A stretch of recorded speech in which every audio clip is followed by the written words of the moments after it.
Now let's take a look at how we can better use the screen real estate when you have many apps and windows at the same time. Notice how crowded the desktop looks here with the dictionary app. I've got notes, I've got a Finder window, and I've got a calculator all open at the same time. There's really no good way to display all of these at the same time, so I can just use whatever is at front. But I also can divide these up into multiple desktops. To do that, we're going to use Mission Control. The way to activate Mission Control is to use the Control key and the up arrow. This will separate all of the windows here, which already is useful. I can already use this to switch between all the different windows. If I want the Notes app, I can click there. I can Control up arrow and now click the Dictionary app, and it brings that to the front.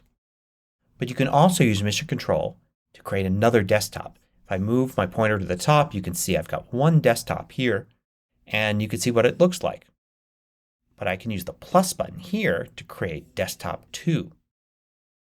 Now I could drag one of these windows to desktop 2. Let's drag the Notes app there.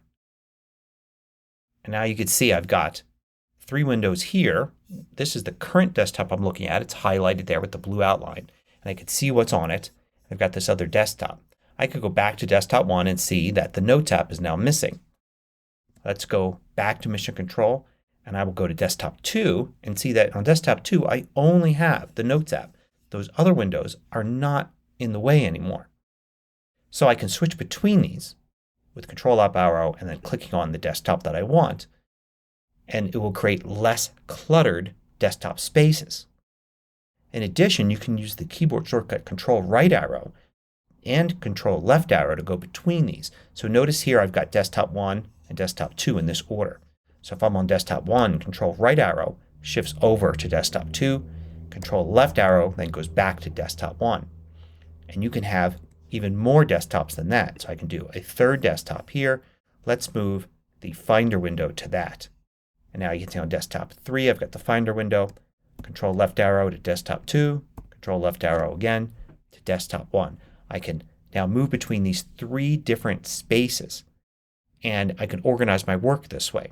So if I need to use 2 apps at the same time, maybe Safari web browser and Notes to take notes, I can put those on one desktop. And then another desktop I can have something else like say Mail. Another thing you could do with these desktop spaces is you could take an app full screen. So let's launch Safari here. And I'm not going to load anything in particular here. Let's just go to Wikipedia, say. And here's the Wikipedia page.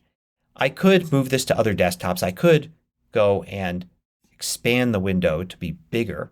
But I could also click the green button here to go full screen. Enter full screen. You could also use View and then Enter full screen or the keyboard shortcut. Now you can see that Safari is full screen. There are no window edges anymore. It goes all the way to the left, right, bottom, and top edge of the screen here. You may or may not see the menu bar depending upon your options. Usually you wouldn't by default. And I'll show you that here in a minute. But if I go Control up arrow to Mission Control, notice now I've got 4 spaces. 3 of them are desktops. Desktop 1, Desktop 2, Desktop 3. They can contain multiple windows on those. But I also have this one called Safari. That's a full screen app. And these mix with the desktops. These are all called spaces. So I have 3 desktop spaces and 1 full screen app space.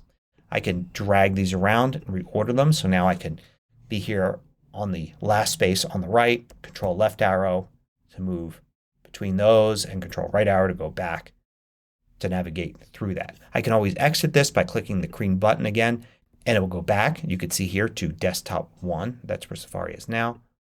Let's take it full screen again like that. And now you can see it's back to a full screen app. We can move it to the right or maybe put it as the first space there. And you can do that with multiple windows in the same app if you want. So 2 Safari full screen windows. Or I could maybe take another app full screen and have a mixture of things. Let's make Safari just a regular window again. And say I want to use this with Notes. So I'm going to go Control up arrow. And let's move to the top here and I can see there's Notes. That's Safari on desktop 1. I'm going to drag it over to here. So now I go to desktop 2 and I can see I've got these 2 here. I could position them as I like to fit nice and neatly on the desktop, and I can use both at the same time. But another thing I could do is I could click here and then tile the window to the left side. And what that'll do is it'll start split screen mode. And then it's going to show me any other windows that are on the same desktop. In this case, it's just the Notes window. And I'm going to select that one. If there was another window, like say a text editor Pages window, I would see both here. It's asking me to select what goes on the right. If this is on the left, what's on the right? Because we're creating a split screen view. So I select that. Now I've got this full screen but split between two apps. If I do Control up arrow, you'll see here Desktop 1, Desktop 2, Desktop 3. And I've got this here which has Safari and Notes. This is like full screen but with two apps. I could actually drag this bar here left or right depending upon the apps. Some apps limit how small they can get. Other apps don't even allow you to have them in split screen mode. They need more screen real estate than you can do if you had it in split screen mode. So it's a little harder to deal with like this. You can use the green button here to exit this. You can also go to Mission Control, and I can exit split view like this so that these windows go back onto a regular desktop. So this gives you various ways to deal with windows and to use them on your Mac, arrange them like you want. You don't need to use Mission Control. Many people go without using it at all. Other people use it completely all day long, maybe with mostly full screen apps. So it's really personal preference as to how you arrange your windows and use them on your Mac. Note that when you go into full screen, you usually won't see the menu bar. The control for that is in System Settings, then go to Desktop and Dock. And there are settings here for menu bar. Automatically hide and show the menu bar. And you can set it to always automatically hide and show it. On desktop only, in full screen only, or never. So let's switch to full screen only. And now you'll see when I use Mission Control and go to this full screen window here, the menu bar is hidden. So how do you access it? Well, you just move your pointer to the top and the menu bar. And very often other tools at the top of the window will drop down. If you move your pointer away from this, they go away.